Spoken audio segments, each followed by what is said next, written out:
مدینے کی تجلی سے لگائے ہوئے ہیں، لو مدینے کی لو مدینے کی تجلی سے لگائے ہوئے ہیں، دل کو ہم بتلائے انوار بنائے ہوئے ہیں، دل کو ہم بتلائے انوار۔ الحمدللہ رب العالمین والعاقبۃ للمتقین والصلاة والسلام علی اشرف الانبیاء والمرسلین وعلی آلہ وصحبہ اجمعین، اما بعد، اعوذ باللہ السمیع العلیم من الشیطان الرجیم، بسم اللہ الرحمن الرحیم، یا ایہا الذین آمنوا لا یسخر قوم من قوم عسى ان يكونوا خيرا منهم ولا نساء من نساء عسى ان يكن خير منهن ولا تلمزوا انفسكم ولا تنابزوا بالالقاب بئس الاسم الفسوق بعد الايمان۔ صدق اللہ العظیم وصدق رسولہ النبی الکریم، نحن علی ذلک من الشاہدین والشاکرین۔ الحمدللہ رب العالمین، ان اللہ وملائکتہ یصلون علی النبی، یا ایہا الذین آمنوا صلوا علیہ وسلموا تسلیما۔ الصلاة والسلام علیکہ یا سید یا رسول اللہ، وعلی آلکہ وصحابکہ یا حبیب اللہ۔ الصلاة والسلام علیکہ یا سید یا رسول اللہ، وعلی آلکہ واصحابکہ یا سید یا حبیب اللہ۔ الصلاة والسلام علیکہ یا سید یا نبی اللہ، وعلی آلکہ واصحابکہ یا سید یا حبیب اللہ۔ اللہم صلی علی سیدنا مولانا محمد معدن الجود والکرم وآلہ وبارک وسلم۔ حمد و صلاۃ کے بعد، اسلام کا معنی یہ سلامتی ہے۔ جب کوئی مسلمان ہوتا ہے تو وہ سلامتی میں آ جاتا ہے، وہ سلامتی والا ہوتا بھی ہے اور سلامتی تقسیم بھی کرتا ہے۔ اس کی زبان سے، اس کے ہاتھ سے دوسرے مسلمانوں کا سلامت رہنا ضروری ہے۔ کوئی ایسا کام، کوئی ایسی بات وہ نہیں کر سکتا جس سے لوگ سلامتی کے دائرے سے نکل جائیں، چونکہ مسلمان کی تعریف ہی سلامتی والا ہے۔ آج کے زمانے میں مسلمان تعلیمات اسلامیہ سے چونکہ دور ہیں، تو اخلاق حسنہ کی جو بنیادی قدریں، بلکہ جو اہم ضرورتیں ہیں اخلاق حسنہ کی، ان ضرورتوں سے بھی دور ہیں۔ اس کا نقصان یہ ہے کہ ہماری کچھ دیر کے لیے کچھ لوگوں سے گہری دوستی ہوتی ہے، اور کچھ وقت کے بعد انہی لوگوں سے ہماری گہری دشمنی شروع ہو جاتی ہے۔ بنیاد اس کی یہ ہے، وجہ اس کی یہ ہے کہ ہم سامنے والے کا، جب ہم اس سے تعلق ہمارا بنتا ہے تو اس کی کوتاہیاں بھی، اس کی کمیاں بھی ہمارے سامنے آتی ہیں، پھر ہم ان کمیوں کا مذاق اڑاتے ہیں، ٹھٹھا کرتے ہیں۔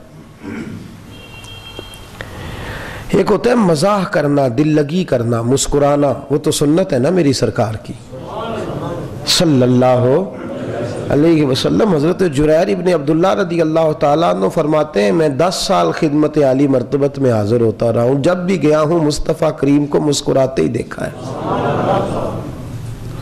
ہم کبھی کبھی اپنی ٹینشنوں کا اظہار اپنے چہروں سے، اپنی باتوں سے کرتے ہیں۔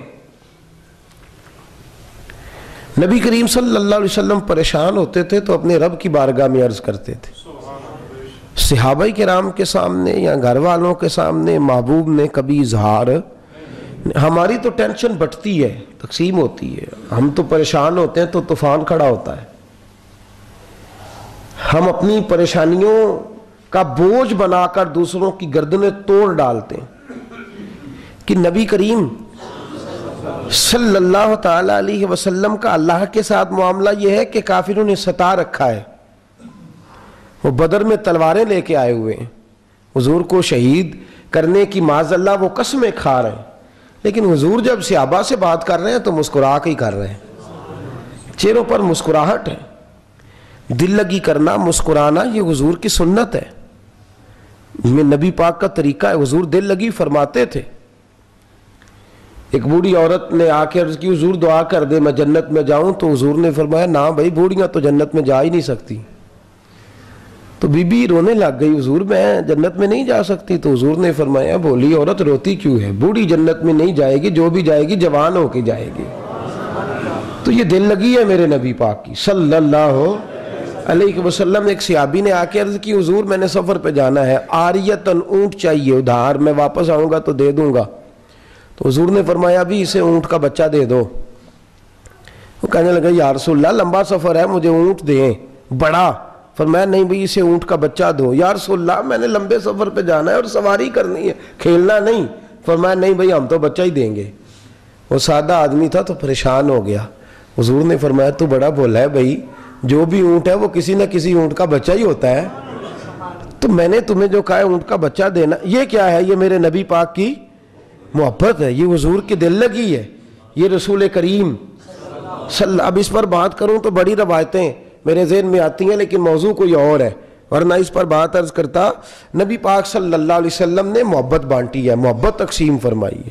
نبی پاک صلی اللہ تعالی علیہ وآلہ وسلم اس خوبصورتی سے حضور کی ہم جن چیزوں کو جھگڑا بنایا نا، حضور نے ان کو دل لگی بنایا تھا۔ ہم جن چیزوں سے جھگڑا کرتے ہیں نا، اللہ کے محبوب دل لگی، ساری ازواج آ کے بیٹھ گئی ہیں حضور کی بارگاہ میں، ساری کٹھی ہو کے۔ حضور خرچے زیادہ ہے، آپ پیسے تھوڑے دیتے ہیں، مہربانی فرمائیں خرچہ بڑھائیں۔ ہمارے ہاں لڑائی ہوتی ہے اس مسئلے پہ، وہ باتیں کر رہی ہیں حضور مسکراتے جا رہے ہیں۔ حضرت عائشہ صدیقہ کہتی ہیں حضور ہم گزارش کر رہے ہیں آپ مسکرا رہے ہیں، تو حضور نے فرمایا تمہاری سوچ اور ہے، میرا نظریہ، تم جو بول رہی ہو ٹھیک بول رہی ہو، تو میں ہنس رہا ہوں کہ تم اس دنیا میں رہ کے تھوڑی وقت کے لیے آ کے اس دنیا سے نفع لینا چاہتی ہو، اور میں تھوڑا نفع نہیں لینا چاہتا، میں قیامت والا دائمی اور بڑا نفع لینا چاہتا ہوں، لہٰذا میں ان چکروں میں نہیں پڑتا جن میں۔ تو حضور مسکرا دیتے تھے، جن باتوں پہ ہم جنگ کرتے ہیں نا، محبوب نے وہ وقت مسکرا کے گزار دیا ہے۔ تو مسکرانا محبوب کی سنت ہے، لیکن مذاق اڑانا، ٹھٹھا کرنا، توجہ ہے میری بات پر، مذاق کرتے ہیں ہم اور بڑا سخت کرتے ہیں، یہاں تک کہ لوگ بزرگ علماء کا مذاق اڑاتے ہیں، ہم نے سنا ہے، بزرگ لوگوں کا لوگ مذاق اڑاتے ہیں، لوگ غریب آدمی کا مذاق اڑاتے ہیں، جس کی شکل و صورت لوگوں کی نظر میں خوبصورت نہیں، پتہ نہیں اللہ کو وہ کتنا پسند ہے، کتنا اللہ کو وہ پسند ہے، لیکن لوگ مذاق اڑاتے ہیں۔ مہربانی فرمائے اس چیز کو سمجھیں، غور کریں، ہم اور پھر راضی بھی نہیں، چھوٹے قد والے کا بھی مذاق اڑایا جا رہا ہے اور جس کا لمبا ہے، اس کا مطلب ہے کہ ہم کسی جگہ ٹھہرنے کو بھی تیار نہیں، مذاق اڑایا جاتا ہے، طنز کیا جاتا ہے، اور مذاق کہتے جی میں نے کوئی غلط بات کی ہے، وہ تھی تو میں نے مذاق اڑایا نا۔ بھئی اللہ کے بندے یہ تجھے کس نے کہا ہے کہ وہ بات تھی نہیں؟ غیبت کا یہ مطلب نہیں کہ وہ عیب پایا نہیں جاتا تھا تو آپ نے بیان کیا، غیبت کا معنی ہے کہ وہ جرم تھا، اس میں وہ غلطی تھی۔ چغلی اور غیبت کا معنی ہے کہ وہ غلطی موجود تھی اس شخص میں جو آپ نے ڈسکس کیا، لیکن آپ کو ڈسکس کرنے کی اجازت وہ ہے، وہ صحیح کہا ہے آپ نے، لیکن آپ کو ڈسکس کرنے کی اجازت نہیں۔ ہاں اگر غلطی نہیں آپ نے بیان کیا، پھر وہ غیبت نہیں، وہ تو بہتان ہے، وہ تو آپ نے الزام لگایا ہے، اس کو 80 کوڑے سزا ہے، وہ تو الزام ہے، وہ تو بہتان ترازی ہے، وہ تو بڑا جرم ہے۔ لیکن اگر عیب پایا جاتا تھا آپ نے بیان فرمایا تو یہ غیبت ہے، یہ چغلی ہے، اسلام اس سے۔ اب دیکھیے قرآن مجید سنیے، اللہ فرماتے ہیں یا ایھا الذین آمنوا، اے ایمان والو، یہ سورہ حجرات کی آیت نمبر 11 ہے، 26واں پارہ ہے۔ یا ایھا الذین آمنوا، اے ایمان والو، لا یسخر قوم من قوم، کوئی قوم کسی دوسری قوم کا مذاق نہ اڑائے، کوئی قوم کسی دوسری قوم کا مذاق، کوئی اعلیٰ نہیں کوئی ادنا نہیں، کوئی قوم کسی دوسری قوم کا کبھی بھی مذاق نہ اڑائے۔ فرمایا تم مذاق اڑا رہے ہو، تم اسے برا کہہ رہے ہو، عسیٰ ان یکونوا خیر منہم، ہو سکتا ہے جس کا تم مذاق اڑا رہے ہو وہ اللہ کی نظر میں تم سے بہتر ہو. تم مذاق اڑا رہے ہو اور وہ اللہ کی نظر میں، کوئی قوم کسی قوم کا مذاق، مسلمان اپنے آپ کو افضل سمجھ سکتا ہے، اس لیے کہ جو شان مصطفیٰ کے غلاموں کی ہے وہ کسی اور کی افضل سمجھنا اور ہے، تکبر کرنا اور ہے. یہ کسی عیسائی کا بھی مذاق نہیں اڑا سکتا. لا یسخر قوم من قوم، کوئی قوم کسی قوم کا مذاق، یہ کسی عیسائی کا بھی مذاق نہیں اڑا سکتا، کسی یہودی کا بھی مذاق نہیں اڑا سکتا. اس کو مذاق اڑانے کی اجازت، ٹھٹھا کرنے کی اجازت اسلام نہیں دیتا. تجھے اجازت ہی نہیں. یہاں ہم لوگ مذاق اڑاتے ہیں. اور پھر عورتوں میں یہ بات زیادہ پائی جاتی تھی، تو قرآن جب حکم دیتا تو مرد عورتوں دونوں کے لیے، لیکن یہ جرم عورتوں میں زیادہ پایا جاتا تھا، تو اللہ کریم نے الگ سے عورتوں کا بھی ذکر فرمایا. وَلَا نِسَاءٌ مِّن نِسَاءٍ، اور کوئی بیوی بھی کسی دوسری عورت کا مذاق نہ اڑائے. کسی عورت کا عَسَىٰ أَن يَكُنَّ خَيْرٌ مِّنْهُنَّ، ہو سکتا ہے جس کا تو مذاق اڑا رہی ہے وہ تجھ سے بہتر ہو، تجھے اس کا بھی مذاق اڑانے کی اجازت عورتوں کو منع کیا. اور فرمایا وَلَا تَلْمِزُوا أَنفُسَكُمْ، آپس میں تانے نہ دیا کرو، آپس میں ایک دوسرے کو تانے نہ دیا کرو. وَلَا تَنَابَزُوا بِالْأَلْقَابِ، اور ایک دوسرے کے برے نام بھی نہ پکارا کرو. مذاق، یہاں مذاق ہوتا ہے. جوان بوڑھوں کا مذاق اڑاتے ہیں، بالکل صحیح ہے. آپ نے تو کبھی بوڑھے نہیں نہ ہونا. جوان لکھ کے دے کہ میں نے ساری حیاتی جوان ہی رہنا ہے، وہ لکھ کے دے. ہو سکتا ہے ایسے؟ تو کیوں مذاق اڑاتا ہے کسی کا؟ ایک دفعہ ایک مجلس میں مجھے جانے کا اتفاق ہو گیا، تو بڑے بڑے لوگ بیٹھے تھے اس محفل میں. بڑوں کی محفل میں جانا اکثر فائدہ مند نہیں ہوتا، اتفاق ہو جاتا ہے، مجبوری ہوتی ہے، جانا پڑتا ہے. تو میں چلا گیا ایک جگہ، کافی سارے لوگ بیٹھے تھے، تو وہاں وہ مولویوں کا مذاق اڑانے لگے. کہنے لگے سب تہاڈی نہیں گل ہے، اے بھی ایک لوگ کا ٹرک رکھیا ہے، اے جڑی ہے نا یہ تہاڈی گل نہیں، باقی جڑے نے نا. تو میں کہ جی تساں اونوں آکھنا جدوں اودے کول بیٹھے ہوو گے. یہ میں آپ کو صحیح بات عرض کر رہا ہوں، یہ صحیح بات عرض کر رہا ہوں. میرے پاس نا یہ ایک گاؤں ہے، اس کے کچھ ساتھی آئے تو جمعہ پڑھا، جمعے کے بعد کہنے لگے جی اے جڑی تساں حدیث سنائی ساڈے مولوی نو 30 سال ہو گئے نا، انہیں تو کدی نہیں سنائی. لوگ راضی ہوتے ہیں نا، ایک مولوی کے خلاف بات کریں گے دوسرا خوش ہوگا. یہ ہوتا ہے ایک دکاندار وہ دا ناقص مال ہے، آندا جی ویکھو جی میں تے دودھ پتر دی قسم چاہنا، میں تے کدی ناقص رکھیا ہی نہیں. اللہ نو یہ نہیں پتا پی اس گاہک نے اوتھے جا کے تیرے بارے بھی انجی گل کرنی. یہ ہوتا ہے جی. وہ تسی حدیث سنائی ہے نا، یہ نہیں انہاں کدی سنائی. تے تسی ویکھو کہ میں نے کہا یار کتنی تنخواہ مولانا کی؟ کہنے لگے 6000. تو میں نے کہا جس کتاب سے حدیث سنائی ہے وہ کتاب ہی 14000 کی ہے، تو کہاں سے بیچارہ تجھے سنائے گا؟ تم نے کبھی توجہ کی ہے اس طرف؟ اس پہ تو تم ظلم کر رہے ہو. ہم لوگ راضی ہوتے ہیں. تو میں بیٹھا تو کہنے لگے جی تہاڈی نہیں گل، مولوی ویکھو نا بیچارے، انہاں نوں چاہیے ٹیک کے بہن. وہ سارے لیڈران تھے، صاحبان تھے جو اپنے منہ سے بڑے بڑے بنے ہوتے ہیں. تو کہنے لگے جی ویکھو کدی ایتھے ختم تے کدی اوتھے ختم تے کدی اوتھے تے کدی اوتھے، بیچارے کی انہاں دی زندگی ہے. میں کہا مولوی تو پھر چنگے جے، ختم ہی پڑھ دینے. سیاست داناں دا بیڑا گرک ہویا ہے، کدی ایتھے تے کدی اوتھے تے کدی او دے نعرے تے کدی او دے نعرے. کہندے نے تسی بڑے سیانے ہو، دور ہی اپڑ گئے ہو. تو میں نے کہا یار کیسی رسوائی والی بات ہے. مولوی اگر قرآن پڑھنے کے لیے بھی 2-4 جگہ پہ جائے تو وہ بدنام ہے. اور تو جس پارٹی میں مرضی گھومتا پھرے، تو پھر وہ کیا کہا تھا کسی شاعر نے، میری غربت نے کیا مجھ کو زمانے میں بدنام، اور تیری دولت نے تیرے عیب چھپا رکھے ہیں. عجیب چکر ہے. تنقید کرتے ہیں ملوانے مولوی. ایک بہت قابل لڑکا میرے ساتھ پڑھتا تھا، قابل، چھوڑ گیا. اس کے ابا جی نے کہا، سب نے کہا، میں گھر تک گیا. میں نے یار آ جا، تیری مہربانی، تو دوست ہے. حالانکہ شرط بھی ہوتی تھی کلاس میں، کبھی وہ آگے کبھی میں آگے. کلاس میں جب ہوتا تھا تو اچھا نہیں لگتا تھا، جب گیا تو دل اداس ہونے لگا. میں نے کہا یار تو آ جا واپس، تیری مہربانی. تو کہنے لگا نہیں میں نے نہیں پڑھنا، کوئی کام کرنا ہے. میں نے کہا کیوں؟ کہنے لگے یار میں نکلا تھا بازار میں تو لوگ کہہ رہے تھے کہ آج کدی خیر نہیں، آج کدی. آپ یقین کریں توہین کرتے ہیں لوگ مدارس کے طالب علموں کی. ہم نے خود اپنی آنکھوں سے دیکھا ہے، توہین کرتے ہیں. بچے قرآن مجید پڑھنے کے لیے بلوایا جاتے ہیں اور انسلٹ ہوتی ہے. میں نے خود دیکھا ہے، انسلٹ ہوتی ہے. لوگ بگڑ جاتے ہیں، لوگ یہ سب منڈے آ کے نہ کلے نہیں.